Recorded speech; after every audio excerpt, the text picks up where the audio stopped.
Om Shanti 29 April 2026 प्रातः मुरली बाबा कहउछंती मिठे बच्चे एही पतित जगतरु संबंध तुटाई एकमात्र बाबांक सहित बुद्धि जोग लगाओ तेबे माया ठारू हारिब नाही।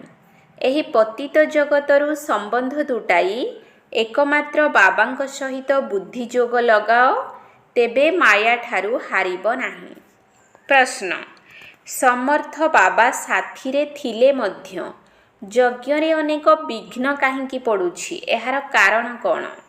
समर्थ बाबा साथीरे थिले मध्य यज्ञरे अनेक विघ्न काहींकी पड़ुछि एहार कारण कौन?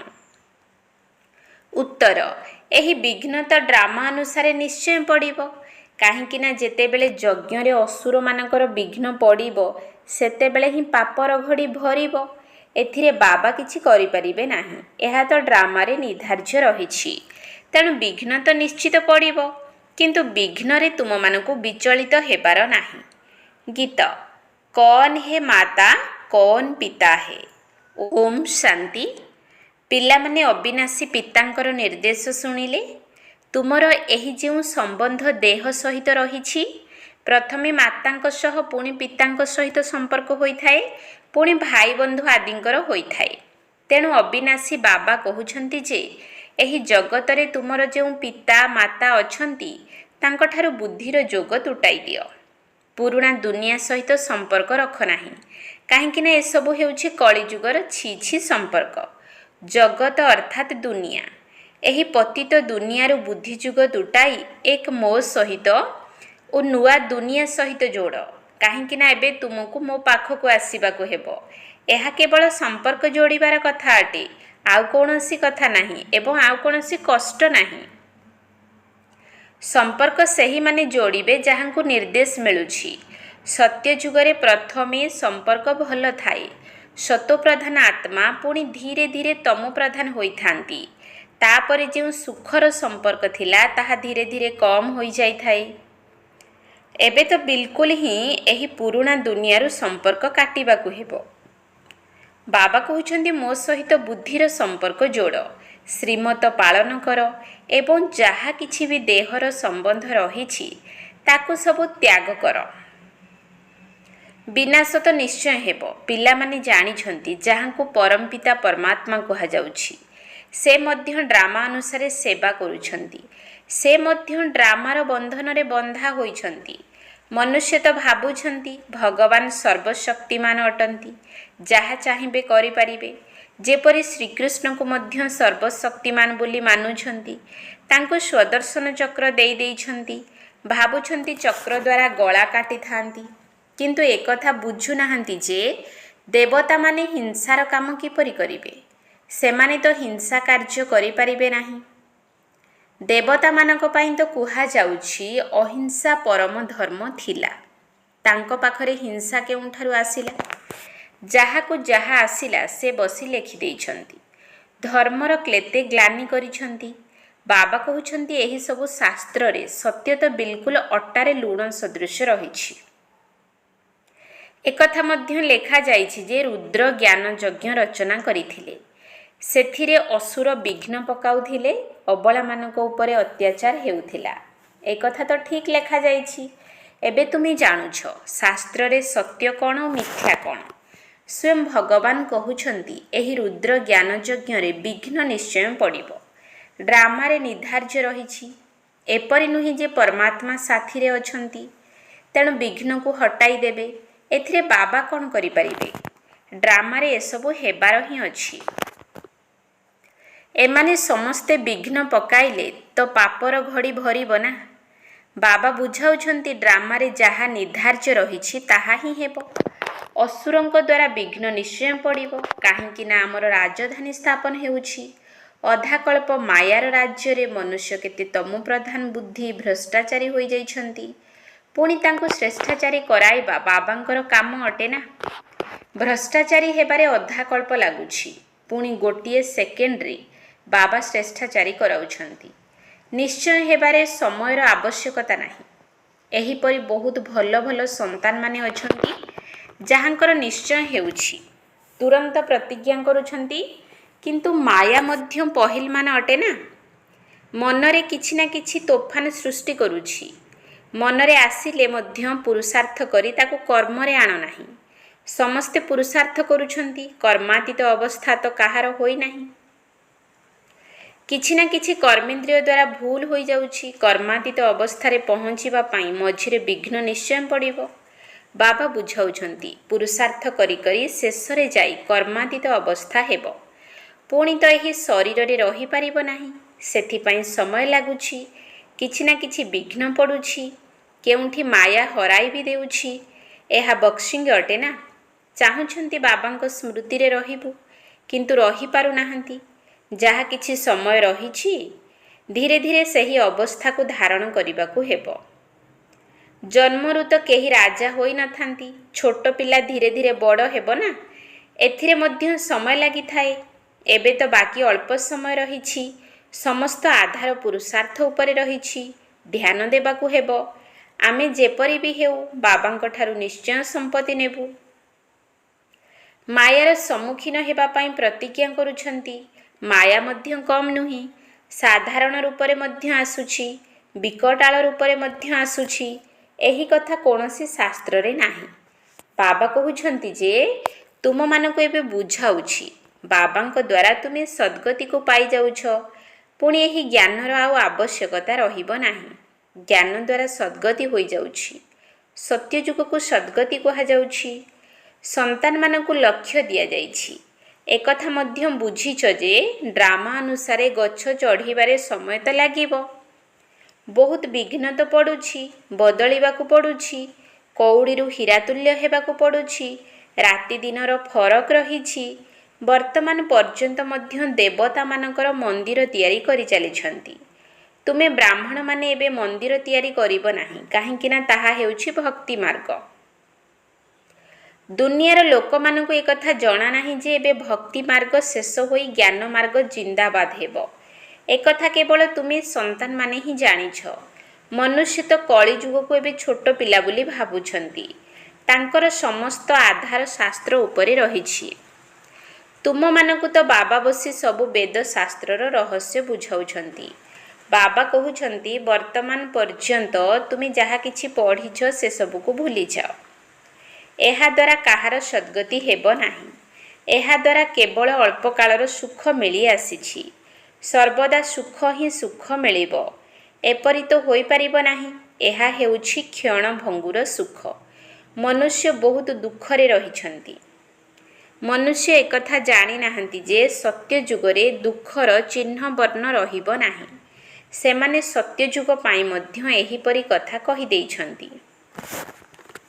ସେଠାରେ କୃଷ୍ଣପୁରୀରେ କଂସ ଥିଲା, ଇଏ ଥିଲା। ଶ୍ରୀକୃଷ୍ଣ ଜେଲରେ ଜନ୍ମ ନେଲେ। ବହୁତ କଥା ଲେଖିଦେଇଛନ୍ତି। ତେବେ ଶ୍ରୀକୃଷ୍ଣ ସ୍ୱର୍ଗର ପ୍ରଥମ ନମ୍ବର ରାଜକୁମାର ଅଟନ୍ତି। ସେ କି ପାପ କରିଥିଲେ? ଏସବୁ ମନଗଢ଼ା କଥା। ଏକଥା ମଧ୍ୟ ତୁମେ ଏବେ ଜାଣୁଛ, ଯେତେବେଳେ କି ବାବା ସତ୍ୟ ବତାଉଛନ୍ତି। ବାବା ହିଁ ଆସି ସତ୍ୟ ଖଣ୍ଡ ସ୍ଥାପନ କରୁଛନ୍ତି।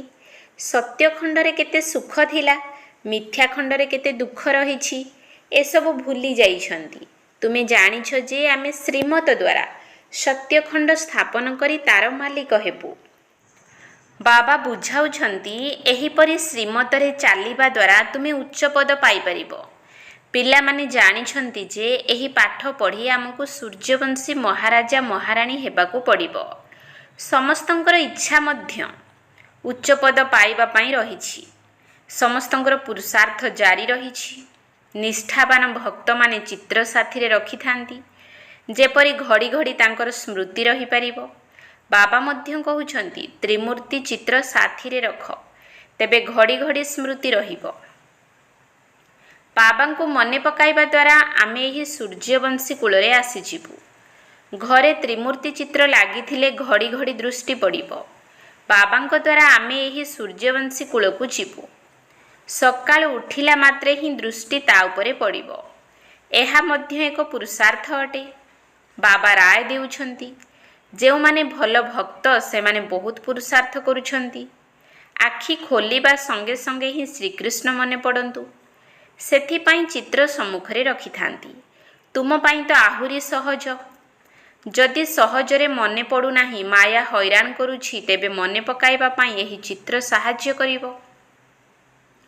ଶିବ ବାବା ଆମକୁ ବ୍ରହ୍ମାଙ୍କ ଦ୍ୱାରା ବିଷ୍ଣୁପୁରୀର ମାଲିକ କରାଉଛନ୍ତି। ଆମେ ବାବାଙ୍କ ଦ୍ୱାରା ବିଶ୍ୱର ମାଲିକ ହେଉଛୁ। ଏକଥା ସ୍ମରଣ ରହିବା ଦ୍ୱାରା ମଧ୍ୟ ବହୁତ ସାହାଯ୍ୟ ମିଳିବ। ଯେଉଁ ସନ୍ତାନମାନେ ଭାବୁଛନ୍ତି ଘଡ଼ି ଘଡ଼ି ବିସ୍ମୃତି ହୋଇଯାଉଛି, ତେବେ ବାବା ସେମାନଙ୍କୁ ରାୟ ଦେଉଛନ୍ତି, ଚିତ୍ର ସମ୍ମୁଖରେ ରଖିଲେ ବାବା ବି ଓ ବର୍ଷା ବି ମନେ ପଡ଼ିବ, କିନ୍ତୁ ବ୍ରହ୍ମାଙ୍କୁ ମନେ ପକାଇବାର ନାହିଁ। ନିର୍ବନ୍ଧ କଲେ କ'ଣ ଦଲାଲ କଥା ମନେ ପଡ଼ିଥାଏ? ତୁମେ ବାବାଙ୍କୁ ଭଲ ଭାବରେ ସ୍ମରଣ କଲେ ବାବା ମଧ୍ୟ ତୁମକୁ ମନେ ପକାଇବେ। ସ୍ମୃତି ଦ୍ୱାରା ସ୍ମୃତି ଆସିଥାଏ। ଏବେ ପ୍ରେମିକଙ୍କର କର୍ତ୍ତବ୍ୟକୁ ତୁମେ ଜାଣିଛ। ଶିବଙ୍କର କେତେ ଢେର ଭକ୍ତ ରହିଛନ୍ତି। ଶିବ ଶିବ ବୋଲି କହି ଚାଲିଥାନ୍ତି, କିନ୍ତୁ ଏହା ଭୁଲ। ଶିବ କାଶୀ ବିଶ୍ୱନାଥ ପୁଣି ଗଙ୍ଗା କହିଦେଉଛନ୍ତି, ନଦୀ କୂଳରେ ଯାଇ ବସୁଛନ୍ତି। ସେମାନେ ଏକଥା ବୁଝୁନାହାନ୍ତି ଯେ ବାବା ଜ୍ଞାନର ସାଗର ଅଟନ୍ତି। ବନାରସକୁ ବହୁତ ବିଦେଶୀ ଦେଖିବାକୁ ଯାଇଥାନ୍ତି। ବଡ଼ ବଡ଼ ଘାଟ ରହିଥିଲେ ମଧ୍ୟ ସମସ୍ତଙ୍କୁ ଶିବ ବାବାଙ୍କର ମନ୍ଦିର ତ ଆକର୍ଷିତ କରୁଛି। ସମସ୍ତେ ତାଙ୍କ ପାଖକୁ ଯାଉଛନ୍ତି। ମନ୍ଦିର ତ କାହା ପାଖକୁ ଯିବ ନାହିଁ। ମନ୍ଦିରର ଦେବତାମାନେ ଆକର୍ଷିତ କରିଥାନ୍ତି। ଶିବ ବାବା ମଧ୍ୟ ଆକର୍ଷିତ କରିଥାନ୍ତି। ନମ୍ବର 1 ହେଉଛନ୍ତି ଶିବ ବାବା। ପୁଣି ଦ୍ୱିତୀୟ ନମ୍ବରରେ ଏହି ବ୍ରହ୍ମା ବାବା ଓ ସରସ୍ୱତୀ। ସେମାନେ ପୁଣି ବିଷ୍ଣୁ ସୁବ୍ରହ୍ମା ହେଉଛନ୍ତି। ବ୍ରାହ୍ମଣ ଅର୍ଥାତ୍ ବିଷ୍ଣୁପୁରୀର ଦେବତା। ବିଷ୍ଣୁପୁରୀର ଦେବତା ଅର୍ଥାତ୍ ବ୍ରାହ୍ମଣ। ଆମେ ଦେବତା ହେଉଛୁ ତ ଅନ୍ୟକୁ ମଧ୍ୟ ରାସ୍ତା ବତାଇବାକୁ ହେବ। ଏହା ତୁମର ଧନ୍ଦା। ଆଉ ସମସ୍ତେ ଜଙ୍ଗଲକୁ ନେଇଯାଇଥାନ୍ତି, ତୁମେ ଜଙ୍ଗଲରୁ ବାହାର କରି ବଗିଚାକୁ ନେଇଯାଉଛ। ଶିବ ବାବା ଆସି କଣ୍ଟାକୁ ଫୁଲ କରୁଛନ୍ତି। ତୁମେ ମଧ୍ୟ ଏହି ଧନ୍ଦା କରୁଛ। ଏହି କଥାକୁ କେବଳ ତୁମେ ହିଁ ଜାଣିଛ। କେହି ରାଜା ରାଣୀ ତ ନାହାନ୍ତି ଯାହାଙ୍କୁ ତୁମେ ବୁଝାଇବ। ଗାୟନ ରହିଛି ଯେ ପାଣ୍ଡବକୁ 3 ପାଦ ପୃଥିବୀ ମିଳିନଥିଲା। ବାବା ସମର୍ଥ ଥିବାରୁ ତାଙ୍କୁ ବିଶ୍ୱର ବାଦଶାହୀ ଦେଇଦେଲେ।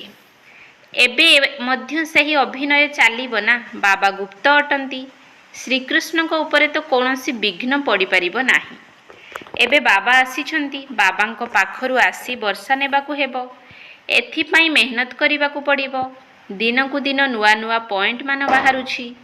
ଦେଖାଯାଉଛି ଯେ ପ୍ରଦର୍ଶନୀରେ ବୁଝାଇବା ଦ୍ୱାରା ଭଲ ପ୍ରଭାବ ପଡ଼ୁଛି। ଦେଖିବାକୁ ହୁଏ ଯେ ପ୍ରଦର୍ଶନୀ ଦ୍ୱାରା ଭଲ ପ୍ରଭାବ ପଡ଼ୁଛି ନା ପ୍ରୋଜେକ୍ଟର ଦ୍ୱାରା। ପ୍ରଦର୍ଶନୀରେ ବୁଝାଇବା ସମୟରେ ଚେହେରାକୁ ଦେଖି ବୁଝାଯାଇପାରିବ। ଜାଣିଛ ଯେ ଗୀତାର ଭଗବାନ ବାବା ଅଟନ୍ତି। ତେବେ ବାବାଙ୍କ ଠାରୁ ସମ୍ପତ୍ତି ନେବାର ପୁରୁଷାର୍ଥ କରିବାକୁ ହେବ। 7 ଦିନ ସମୟ ଦେବାକୁ ହେବ। ଲେଖିକରି ଦିଅ, ନଚେତ୍ ବାହାରକୁ ଯିବା ଦ୍ୱାରା ହିଁ ମାୟା ଭୁଲାଇ ଦେବ। ତୁମ ବୁଦ୍ଧିରେ ଆସିଯାଇଛି। ଆମେ 84ର ଚକ୍ର ଲଗାଇଛୁ। ଏବେ ଯିବାକୁ ହେବ। ତମ ପ୍ରଧାନରୁ ସତୋପ୍ରଧାନ ହେବାକୁ ପଡ଼ିବ। ଏହି ଚିତ୍ର ତ ସାଥିରେ ରହିବା ଉଚିତ। ବହୁତ ଭଲ ଅଟେ। ବିର୍ଲା ଆଦି ମଧ୍ୟ ଜାଣିନାହାନ୍ତି ଯେ ଲକ୍ଷ୍ମୀ ନାରାୟଣ ଏହି ରାଜ୍ୟ ଭାଗ୍ୟ କେବେ ଓ କିପରି ନେଲେ। ତୁମେ ଜାଣିଛ, ସେଥିପାଇଁ ବହୁତ ଖୁସି ହେବା ଉଚିତ। ଲକ୍ଷ୍ମୀ ନାରାୟଣଙ୍କ ଚିତ୍ର ନେଇ ତୁରନ୍ତ କାହାକୁ ବୁଝାଇବୁ। ଏମାନେ ଏହି ପଦ କିପରି ପାଇଲେ, ଏହି କଥା ବୁଦ୍ଧି ଦ୍ୱାରା ବୁଝିବାକୁ ହେବ ଓ ବୁଝାଇବାକୁ ହେବ। ବହୁତ ଉଚ୍ଚ ଲକ୍ଷ୍ୟ ଅଟେ। ଯିଏ ଯେପରି ଶିକ୍ଷକ ସେ ସେହିପରି ସେବା କରିଥାନ୍ତି। ଦେଖୁଛନ୍ତି ନିଜର ଅବସ୍ଥା ଅନୁସାରେ କିଏ କିଏ ସେଣ୍ଟର ସମ୍ଭାଳୁଛନ୍ତି। ସମସ୍ତଙ୍କର ତ ନିଶା ରହିଛି, କିନ୍ତୁ ବିବେକ କହୁଛି ବୁଝାଇଲା ବାଲା ଯେତେ ହୁସିଆର ହେବେ ସେତେ ଭଲ ସେବା ହେବ। ସମସ୍ତେ ତ ହୁସିଆର ହୋଇପାରିବେ ନାହିଁ। ସମସ୍ତଙ୍କୁ ଏକାପରି ଶିକ୍ଷକ ମିଳିବେ ନାହିଁ। ଯେପରି କଳ୍ପ ପୂର୍ବରୁ ଚାଲିଥିଲା ସେହିପରି ହିଁ ଚାଲୁଛି। ବାବା କହୁଛନ୍ତି ନିଜର ଅବସ୍ଥାକୁ ମଜବୁତ କରି ଚାଲ। ଏହା କଳ୍ପ କଳ୍ପର ବାଜି ଅଟେ। ଦେଖାଯାଉଛି କଳ୍ପ ପୂର୍ବ ପରି ପ୍ରତ୍ୟେକଙ୍କର ପୁରୁଷାର୍ଥ ଚାଲୁଛି। ଯାହା କିଛି ହେଉଛି ଆମେ କହିଦେଉଛୁ ଯେ କଳ୍ପ ପୂର୍ବରୁ ମଧ୍ୟ ଏହିପରି ହୋଇଥିଲା। ପୁଣି ଖୁସି ବି ରହିଥାଏ ଓ ଶାନ୍ତି ମଧ୍ୟ ରହିଥାଏ। ବାବା କହୁଛନ୍ତି କର୍ମ କରିବା ସମୟରେ ବାବାଙ୍କ ସ୍ମୃତିରେ ରୁହ। ବୁଦ୍ଧିର ଯୋଗ ସେଠାରେ ଲାଗି ରହିଲେ ବହୁତ କଲ୍ୟାଣ ହେବ। ଯିଏ କରିବ ସିଏ ପାଇବ, ଭଲ କଲେ ଭଲ ପାଇବ। ମାୟାର ମତରେ ସବୁକିଛି ଖରାପ କର୍ମ କରି ଆସିଛ। ଏବେ ଶ୍ରୀମତ ମିଳୁଛି, ଭଲ କର୍ମ କଲେ ତ ଭଲ ଫଳ ପାଇବ। ପ୍ରତ୍ୟେକ ନିଜ ପାଇଁ ମେହନତ କରୁଛନ୍ତି, ଯେପରି କରିବେ ସେହିପରି ପାଇବେ। କାହିଁକି ଆମେ ଯୋଗଯୁକ୍ତ ହୋଇ ସେବା ନ କରିବୁ? ଯୋଗ ଦ୍ୱାରା ଆୟୁ ବଢ଼ିବ। ୟାଦ୍ର ଯାତ୍ରା କରିବା ଦ୍ୱାରା ନିରୋଗୀ ହେଉଛୁ, ତ କାହିଁକି ଆମେ ବାବାଙ୍କ ସ୍ମୃତିରେ ନ ରହିବୁ? ଏହା ଯଥାର୍ଥ କଥା। ତେଣୁ କାହିଁକି ଆମେ ଚେଷ୍ଟା ନ କରିବୁ? ଜ୍ଞାନ ତ ବିଲକୁଲ ସହଜ ଅଟେ। ଛୋଟ ଛୋଟ ପିଲାମାନେ ମଧ୍ୟ ବୁଝି ପୁଣି ବୁଝାଉଛନ୍ତି। କିନ୍ତୁ ସେମାନେ ତ ଯୋଗୀ ନୁହନ୍ତି ନା। ଏହା ତ ପକ୍କା କରାଇବାକୁ ହେବ ଯେ ବାବାଙ୍କୁ ମନେ ପକାଇବୁ। ଯେଉଁମାନେ ଭାବୁଛନ୍ତି ଘଡ଼ି ଘଡ଼ି ଭୁଲି ଯାଉଛୁ, ସେମାନେ ଚିତ୍ର ରଖିଦିଅନ୍ତୁ, ତେବେ ବି ବହୁତ ଭଲ ହେବ। ସକାଳୁ ସକାଳୁ ଚିତ୍ର ଦେଖିବା ଦ୍ୱାରା ହିଁ ମନେ ପଡ଼ିଯାଇଥାଏ। ଶିବ ବାବାଙ୍କ ଠାରୁ ଆମେ ବିଷ୍ଣୁପୁରୀର ସମ୍ପତ୍ତି ନେଉଛୁ। ମୁଖ୍ୟ ହେଉଛି ତ୍ରିମୂର୍ତ୍ତି ଚିତ୍ର, ଯାହାର ଅର୍ଥ ତୁମେ ଏବେ ବୁଝିଛ। ଦୁନିଆରେ ଏହିପରି ତ୍ରିମୂର୍ତ୍ତି ଚିତ୍ର ଆଉ କାହା ପାଖରେ ନାହିଁ। ଏହା ତ ବିଲକୁଲ ସହଜ। ଆମେ ଲେଖୁ ବା ନ ଲେଖୁ, ଏକଥା ତ ସମସ୍ତେ ଜାଣିଛନ୍ତି ଯେ ବ୍ରହ୍ମାଙ୍କ ଦ୍ୱାରା ସ୍ଥାପନା, ବିଷ୍ଣୁଙ୍କ ଦ୍ୱାରା ପାଳନା। ଆଚ୍ଛା, ମିଠା ମିଠା ଶିକିଲ ଧେ ସନ୍ତାନମାନଙ୍କ ପ୍ରତି ମାତା ପିତା ବାପଦାଦାଙ୍କର ମଧୁର ସ୍ନେହ ସମ୍ପନ୍ନ ଶୁଭେଚ୍ଛା ଏବଂ ସୁପ୍ରଭାତ। ଆତ୍ମିକ ପିତାଙ୍କର ଆତ୍ମିକ ସନ୍ତାନମାନଙ୍କୁ ନମସ୍ତେ। ଆତ୍ମିକ ସନ୍ତାନମାନଙ୍କର ଆତ୍ମିକ ବାପଦାଦାଙ୍କୁ ନମସ୍ତେ ନମସ୍ତେ ନମସ୍ତେ। ସୁପ୍ରଭାତ। ଧାରଣ ପାଇଁ ମୁଖ୍ୟ ସାର। 1 ନମ୍ବର ପଏଣ୍ଟ, ମାୟାର ବକ୍ସିଂରେ କେବେ ବି ପରାଜୟ ନ ହେଉ, ଏଥିପ୍ରତି ଧ୍ୟାନ ଦେବାକୁ ହେବ। କଳ୍ପ ପୂର୍ବର ସ୍ମୃତି ଦ୍ୱାରା ନିଜର ଅବସ୍ଥାକୁ ମଜବୁତ କରିବାକୁ ହେବ। ଖୁସିରେ ଏବଂ ଶାନ୍ତିରେ ରହିବାକୁ ହେବ। ମାୟାର ବକ୍ସିଂରେ କେବେ ବି ପରାଜୟ ନ ହେଉ, ଏଥିପ୍ରତି ଧ୍ୟାନ ଦେବାକୁ ହେବ। କଳ୍ପ ପୂର୍ବର ସ୍ମୃତି ଦ୍ୱାରା ନିଜର ଅବସ୍ଥାକୁ ମଜବୁତ କରିବାକୁ ହେବ। ଖୁସିରେ ଏବଂ ଶାନ୍ତିରେ ରହିବାକୁ ହେବ। 2 ନମ୍ବର ପଏଣ୍ଟ, ନିଜର ମଙ୍ଗଳ କରିବା ପାଇଁ ଶ୍ରୀମତରେ ଚାଲିବାକୁ ହେବ। ଏହି ପୁରୁଣା ଦୁନିଆ ଠାରୁ ସମ୍ପର୍କ ତୁଟାଇ ଦେବାକୁ ହେବ। ମାୟାର ତୋଫାନରୁ ରକ୍ଷା ପାଇବା ପାଇଁ ଚିତ୍ରଗୁଡ଼ିକୁ ସମ୍ମୁଖରେ ରଖି ବାବା ଏବଂ ତାଙ୍କର ସମ୍ପତ୍ତିକୁ ମନେ ପକାଇବାକୁ ହେବ। ନିଜର ମଙ୍ଗଳ କରିବା ପାଇଁ ଶ୍ରୀମତରେ ଚାଲିବାକୁ ହେବ। ଏହି ପୁରୁଣା ଦୁନିଆ ଠାରୁ ସମ୍ପର୍କ ତୁଟାଇ ଦେବାକୁ ହେବ। ମାୟାର ତୋଫାନରୁ ରକ୍ଷା ପାଇବା ପାଇଁ ଚିତ୍ରଗୁଡ଼ିକୁ ସମ୍ମୁଖରେ ରଖି ବାବା ଏବଂ ତାଙ୍କର ସମ୍ପତ୍ତିକୁ ମନେ ପକାଇବାକୁ ହେବ। ବରଦାନ, ମନନ ଦ୍ୱାରା ବାବାଙ୍କର ସମ୍ପତ୍ତିକୁ ନିଜ ସମ୍ପତ୍ତିରେ ପରିଣତ କରୁଥିବା ଦିବ୍ୟ ବୁଦ୍ଧିବାନ ଭବ।